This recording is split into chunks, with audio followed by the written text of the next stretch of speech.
Local Edge, powered by Ad Canada Media.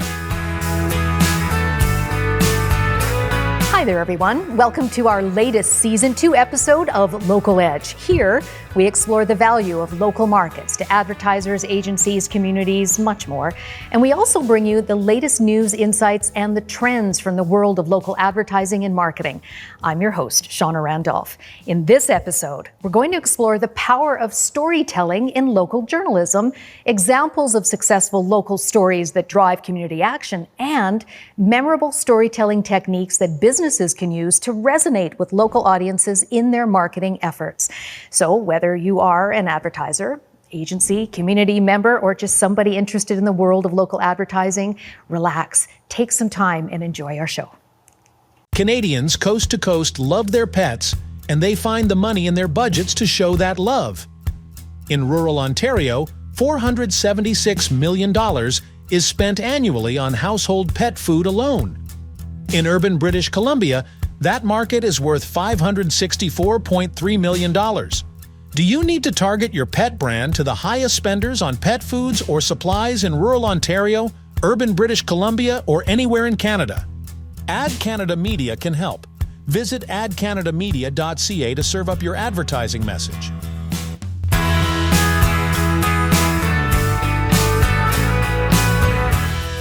Joining us is the editor of the St. Albert Gazette and Town and Country This Week local newspapers, Jennifer Henderson of Great West Media, and Kurian Tharakan, best-selling author and the founder of managing director of strategic marketing firm Strategy Peak Sales and Marketing Advisors. Nice to see both of you, and let's start right on with you, Jennifer. Let's start with you sharing pretty much how involved you are and your staff there at Great West Media in the local community. We're very involved in our local communities. I don't think we'd be in the news business if we didn't love community building and being part of the community. So in most of our markets, we're on the Chamber, we're on Rotary. Shawna and I think met for the first time doing the Soapbox Derby race in St. Albert. So we take part in all of the community events, and I think it's kind of part of our DNA as a local community newspaper to be out there and sharing in those events with people.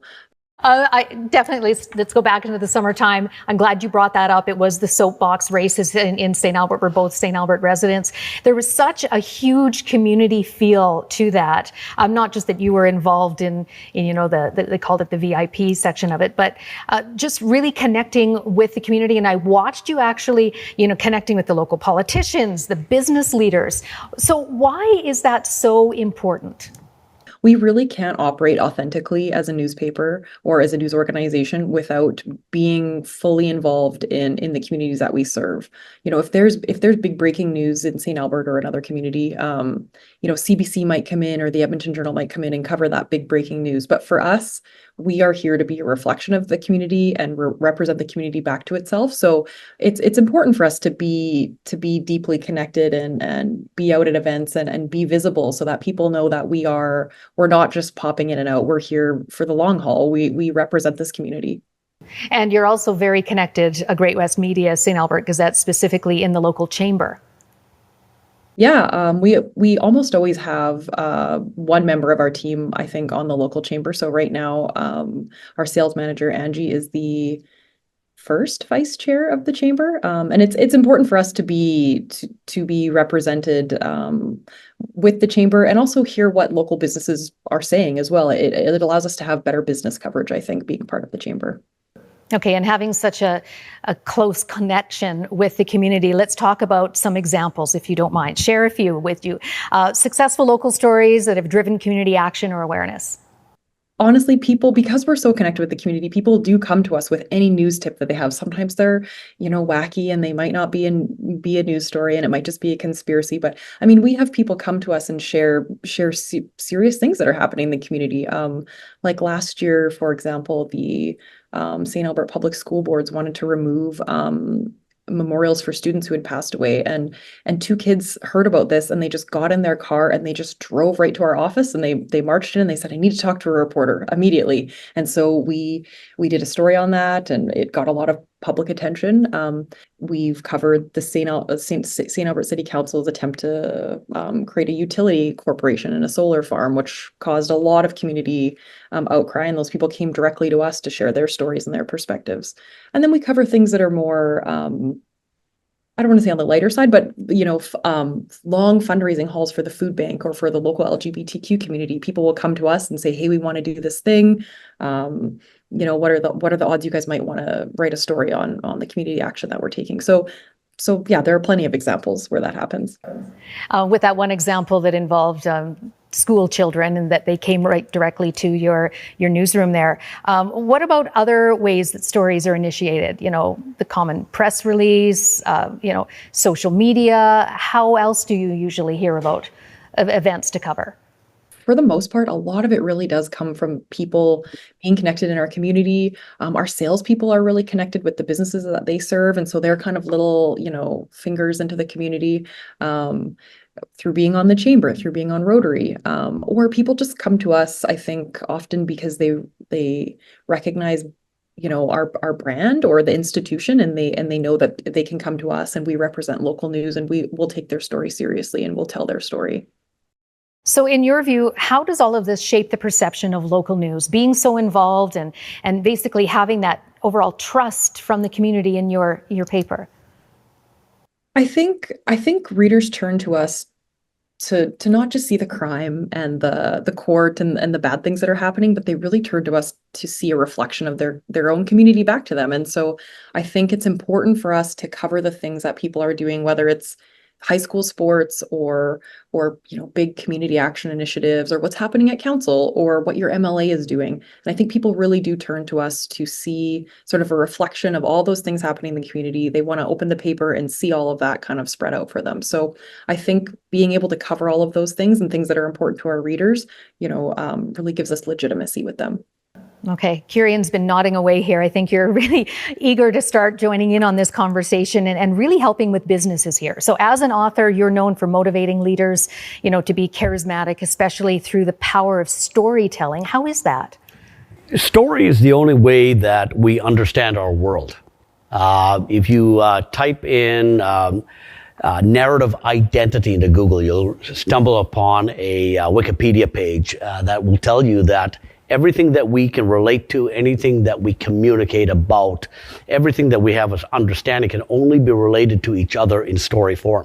So story is the only thing we have. People are intricately wired, for hundreds of thousands of years to remember story. They have a much tougher time remembering facts, policies, rule books, but they have very little difficulty in understanding story and remembering it and being able to tell it again. So there's storytelling while a business leader is speaking to a group, in person. But what about effective storytelling in written form? For example, advertising. Storytelling has multiple mediums. And so they all interlock with each other. And in fact, if you take a look at major movements throughout history, let's say we take a look at things like the anti-slavery movement in the 1800s, right up to the mid 1900s when it comes to civil rights, right? All of those have different variations of story, and depending on the real estate that you have available to you in advertising form or in the medium, you have all of this central themes of that movement in the various context. So from something very short to something very long, but something that's very digestible for that moment. So when it comes to advertising, the more you have that story element in it, the more you're able to penetrate deeply that psyche and to convey the real meaning behind what you're trying to communicate. And keep your audience engaged. And that's the whole purpose, right? Is to actually invoke some kind of action in your audience. And getting them engaged in the way of just attention is just the beginning. You ultimately want to have some kind of call to action that they're doing, even if it's only something as simple as buckling up, which was a big deal in the 60s, right? Right up to, buying that, the new Tide laundry detergent in the pod formats. They're all forms of story that the people bite down on. So then how does storytelling in local newspapers help develop a business's great brand, as it's known? So you can't always be about selling. It's also got to be about understanding how your business, its products, its people fit into the context of the larger community. The community is the organism. You are a cell within that organism, right? And I often use this example of a neuron. A neuron, your brain might have 100 billion neurons, right? But they are only viable if they're connected to each other. And that connection has to not only be communicated out, but it has to be received. And if you're not communicating something that doesn't want to be received, you're a useless neuron. It's a useless story. Okay, so let's have some examples here, how this can be effective for businesses. For businesses, when we take a look at the Dove campaign, for example, the Dove Real Beauty campaign, Dove has a range of products for just, everything from, beauty to soap to all sorts of things. But they tapped into this thing called Real Beauty, where you have something you're not a model-esque, person that has to, be 10 out of 10 and all these things. People are real. And so they did this example, for example, of one thing. They took a forensic artist. And they put the forensic artist in a room. It was a warehouse like this, right? Sorry, Rob. Studio. They took the forensic art and they did two versions of this, okay? And so the very first version was and it was a woman. The woman told the forensic artist all about who she was, how she described herself, right? And the forensic artist couldn't see her. Right? And so she's describing just purely voice. And then she had met a bunch of people in the green room prior to this. And then they brought those people in and asked to describe that woman that they met. The version of the artist's rendering was always more beautiful when it came to the person describing the woman than the woman describing herself. Huh. And that was such a revelatory thing. And that goes well beyond the brand of, hey, buy some more soap. Mm-hmm. And it is completely, it is transcendent to something that is bigger than the actual product itself. You also, I love your storytelling, by the way. You also tell a story when you speak, and also you've done blogs on it, and about really influencing someone's perception about products in particular. Yeah. So a few years ago, in 2009, there was a project that was put up called the Significant Objects Project. If you type Significant Objects Project into Google, you will find it. And what they did was they went out and bought these two researchers went out and bought $128 of thrift store junk. It was literally junk, trinkets and knickknacks that you would find in a thrift store or a garage sale or anything like that. And they had, it was an egg whisk, it's an eggshell, cartoony with a whisk attached to it, right? And they bought it for whatever it was, but then they paired it with a professional writer. And they wrote a fictional story around that egg whisk. And there was a plastic banana, and there was, different things, right? $128 worth of it. But when paired with the story, they put that story with the item up on eBay, being careful to let everybody know it was a fictional story. And they were able to take the $128 worth of thrift store junk and sell it for $3,600. Wow. Right? That's a 28 times lift. Now, what's the difference? The only difference is the power of the story. Mm-hmm. Right? And it's not even a true story, right? Everybody knew it was fictional, but it's the ability and the power of story to enchant and mesmerize and create action in people that is bigger than the product itself. Businesses should be true, though, and this is an example. Always true. Yeah, always. And if you take a look at the Dove story, that was pure truth, right?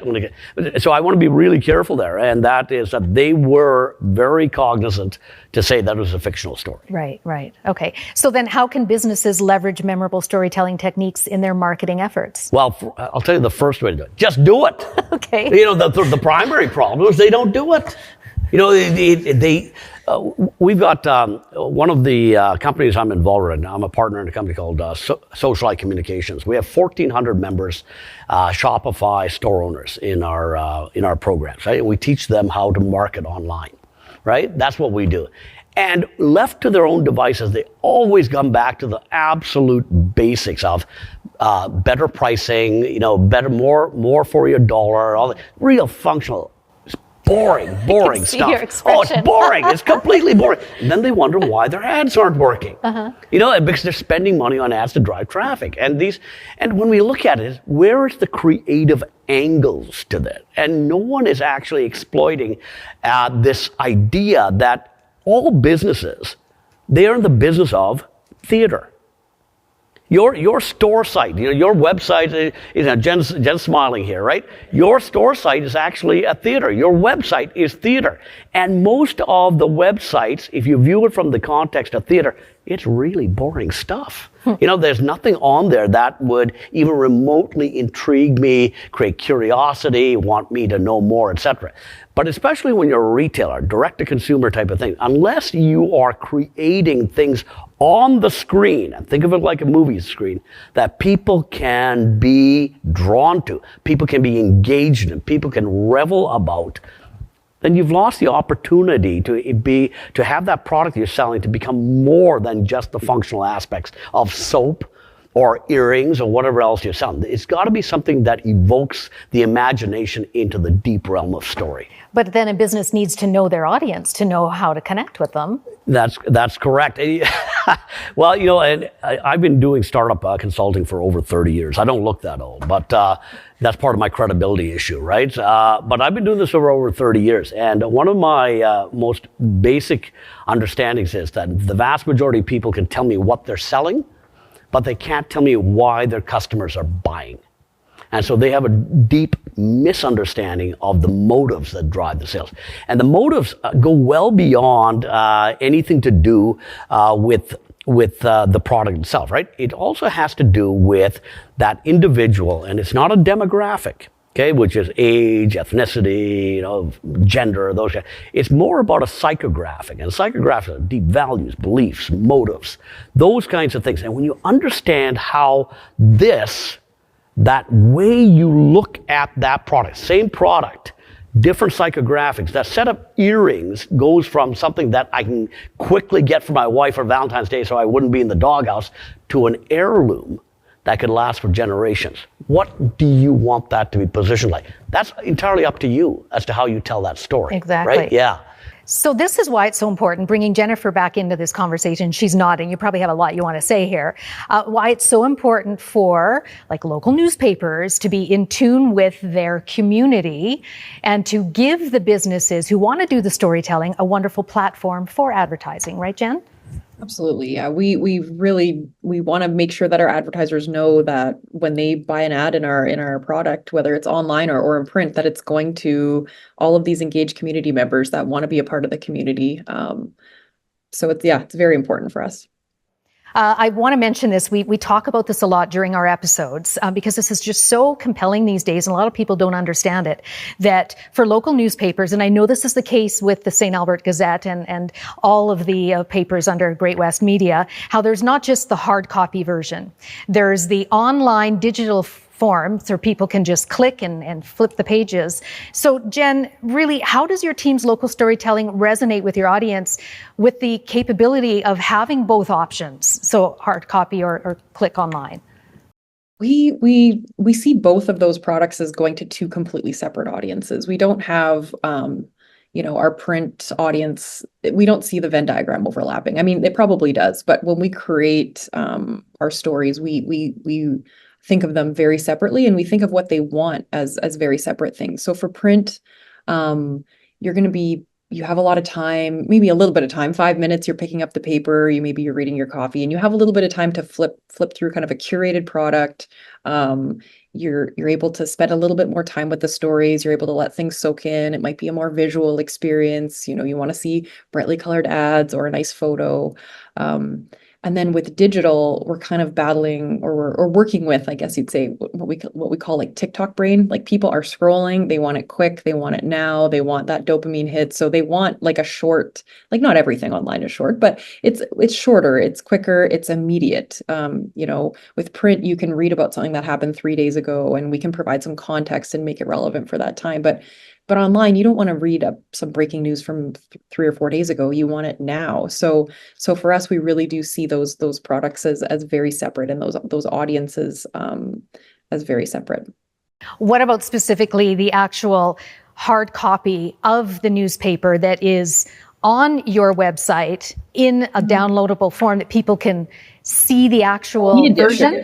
Yeah. So with that, with storytelling, but also there's a good benefit for advertisers with their creative storytelling in their advertising to connect with people in both of those choices. Yeah, absolutely. The ads that you buy in our printed product go on our digital e-edition, and you're able to, I think we have an ability to kind of click through to the ads there, so it's a little bit more interactive. But yeah, there's definitely opportunity to be in both online and in online through the e-edition and in print through purchasing an ad in our print product. And Kurian, that must really be beneficial for advertisers that you work with all the work they put into storytelling, that there's all these different avenues and channels. Tools. Yeah. Yeah. So with Jen, and we didn't talk about this, Jen, so brace yourself. You're going to deliver to me a very hyper-local audience. And so I've walked into way too many marketing departments where there's a lot of busy work that goes on, and they produce the ad and they produce, whatever it is, the collaterals around it, and I'm done. The marketing is done. And our line is the marketing isn't done until the sales bell is rung. The marketing has not worked until the sales bell is rung. So if I understand that you are going to deliver a hyper-local audience to me, right? I need to rework my ad copy, all my creative to appeal to a hyper-local audience. I will not run the same ad in your newspapers that I would run nationally. I can't. That would be really dumb to do, right? So what Jen is offering is a medium, is a channel, right? But it's up to me to work with Jen and not just to really understand what I'm getting on the other side of the audience that's there, and then tailor my ads to it. On the topic of TikTok brain, now this is interesting. We see literally millions of dollars worth of advertising every year, like quite literally, and we're always surprised what works. Right? Because we have principles and process, but we don't have answers. Answers only come about after we see the click-through rates and the actual conversions into hard dollars. Right? What's working today? Long-form founder videos from the founder. One of our top killer clients right now has a 5-minute from the founder video, which talks about why she started the business, what the products are all about, why she loves them, who it's for. 5 minutes. Okay, and conventional wisdom would be, don't do it for more than a minute. Try and get it to 30 seconds. But because we experiment with it, we discover these little pockets of what works today. Will that 5-minute work in 3 months' time? I don't know. This is a 5-minute video on TikTok. No, it's a 5-minute video on Facebook. On Facebook? Facebook, Instagram, yeah. It wouldn't work on TikTok as well. Maybe not. I could be wrong. But my point is, that flew against even what we thought would be prudent. But our principle is that we test things, right? And we can always pull the lever down and turn it off. But, we need to test. In that kind of situation, the founder is doing the storytelling, and that must really help build trust. Yes. And if we take a look across the board, the best ads that we have got going now are from the founder, underproduced. So it's not perfect audio. It may even be in their kitchen or their garage where they're doing all the packaging and things like that, right? But now it's very authentic. It's super authentic, and one of the reasons that direct-to-consumer products work so well when it comes to these smaller merchants is because it's a smaller merchant. Okay, you're supporting a $2 million merchant, a $500,000 a year sales merchant, not Procter & Gamble. Okay, so I think you have some people motivated here, Kurian, because the first thing you said is do something, okay? Yeah. And we talked about some examples on that. What about some final thoughts of anyone considering coming out of their comfort zone, stepping out of the box to do more storytelling as part of their advertising? So, storytelling, the very first thing that storytelling has to do is entertain. That's the purpose of story, right? And then you can inject information and education, all those kind of things. And entertain does not mean laugh your head off or, be jokey or anything like that. It means capture attention, hold that attention, insert your message, and then they go away in a better state than they arrived in. They know more, they are in a better mood, right? Whatever it is, they are purpose-driven at the end of it. So the very first thing that you have to do is to identify what makes you newsworthy today.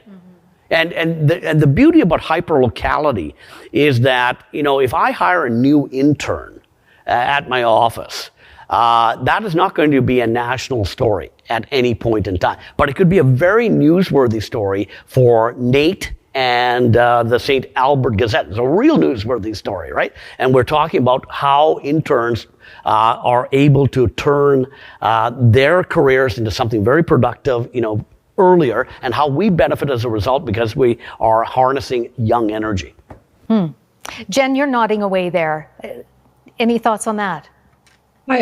I mean, I agree. Like with a hyperlocal audience, we are looking for that deep local connection, something that can help tell the story of our community and what's happening in our community. And we're very interested in what people are doing. So, I'll get maybe a press release and it says, there's this, I don't know, I got one a couple weeks ago that said this union, I forget, they were negotiating for something and they said, you have 13 members of the union living in St. Albert. And I mean, that's great. But if you can give me one of them, if you can give me a person to tell that story, it becomes a lot more newsworthy because you can kind of give it more context and frame it within the context of the community. So just giving us a number or giving us raw data is fine. But when you can really have a person there carrying the story over the line, I call it we need a narrator. Give me somebody to tell the story. And they have to give you an angle. They have to give you an angle, right? And we're running out of time here, Shawna, but here's an angle that I use to illustrate to our clients. And that is, down in the U.S., we have the Democrats and the Republicans, right? And it doesn't matter what the topic is. They're going to have different lenses on it. So if the topic is green energy, solar farms, right? Solar farms. So in one sense, and I'm not even going to pick parties, it's going to be, wow, sustainable energy, right? This is going to be great for the nation as a whole. And then the other lens would be, oh my God, green energy. What are all those oil workers going to do? Right? Great meme I saw years ago, right? When Thomas Edison invented the light bulb. He did. Thomas Edison invented the light bulb. The national headline would be, bad news today for the nation's candle makers. Right? Right? Yes. So what's the angle? The angle. What is the angle? And we often miss these opportunities because I know one thing about you, Jen, and that is that you are looking for angles that drive readership. Right, which is how you create sustainability in your business. And, it'd be a lot easier if they came to you with them rather than you had to, yeah. So how do you work that though, Jennifer? Because I know that you probably would get bombarded if this happened like all the time from the local business community as to what really is a newsworthy tip, or what is just a business wanting some free advertising though, right? You need to understand that as a business person, correct? Absolutely. Yeah. It can be tough for businesses to wrap their mind around sometimes, but it has to be something that's unique that's happening for it to be a news story or something that has broader context. If you're holding, a 1-day small food drive for the local food bank around Christmas, most businesses are doing that. So we usually can't do a standalone story about that. I mean, it's great news, but maybe if you all came together and it was this unique event that was happening in the community, then there's more of a newsworthy angle to it. So know what is actual news and the difference between that and, the plea for free advertising. Know what your audience would be as a business person. Give a good angle if you're approaching a local media outlet, and spoon feed the media outlet per se if you can. Give them the people angle for it. That's what I'm hearing from you. Hey, Jen? And a great picture it always helps the case too. A nice local photo that I can put next to the story, that makes my life a lot easier too. Okay, yeah, visuals. Final thoughts, Kurian. Final thoughts. This is a symbiotic relationship. Storytelling, there's the medium, right? Which in this case is going to be Jen, the medium, same kind of thing, right? There's the viewer, and then there's you. And unless there's a symbiotic relationship between those three, it really doesn't matter what you're trying to do in the way of schlocking your press release, right? It's got to be something that makes all 3 points of that triangle come alive. And when you have that angle, it doesn't have to be selling product. It is about you getting prominence into that audience, right? Where you are familiar, you're likable, you're trustable. And that is eventually going to come back and do great things for you in the future. Okay, last word to you, Jennifer. Yeah, I agree. I think the principles of storytelling in both advertising and on the editorial side of things, they're very similar. We look for the same things. We want to see the same things out of our stories that we're creating. I also think, in the news, ads are content. Like, our ads are bright and they're beautiful, and people, like, there's often a page and I'll look at it and I'll be like, my story is the gray part of this page, but this ad on the side is this beautiful, vibrant thing that's drawing all the attention away. So I think when you're in the paper or on our websites, you are part of the storytelling that we have. You are representing the local community, just in a different way. All right, we'll leave it there. Thank you, Jennifer. Thank you, Kurian. Appreciate your time. That is Jennifer Henderson of Great West Media and Kurian Tharakan of strategic marketing firm Strategy Peak Sales and Marketing Advisors. Parents of school-age children are in the market for everything from clothing and shoes to eye exams and glasses. By examining the dollars spent on tuitions for kindergarten, elementary, and secondary schools, Ad Canada Media can help you aim your message to reach them most effectively. For example, in Manitoba, rural households spend $26.2 million per year and urban families $54.6 million. Do you need to know which specific communities to target? Ad Canada Media can help. Visit adcanadamedia.ca to serve up your advertising message.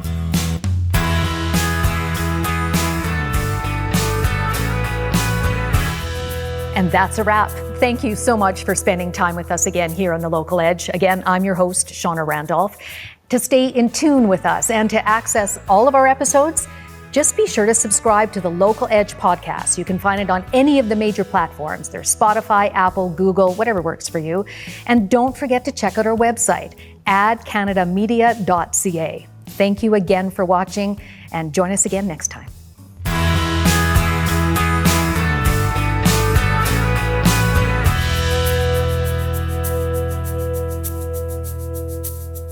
This series is proudly produced by the team at Road 55. Road 55 creates content that connects. For more information, visit our website at road55.ca.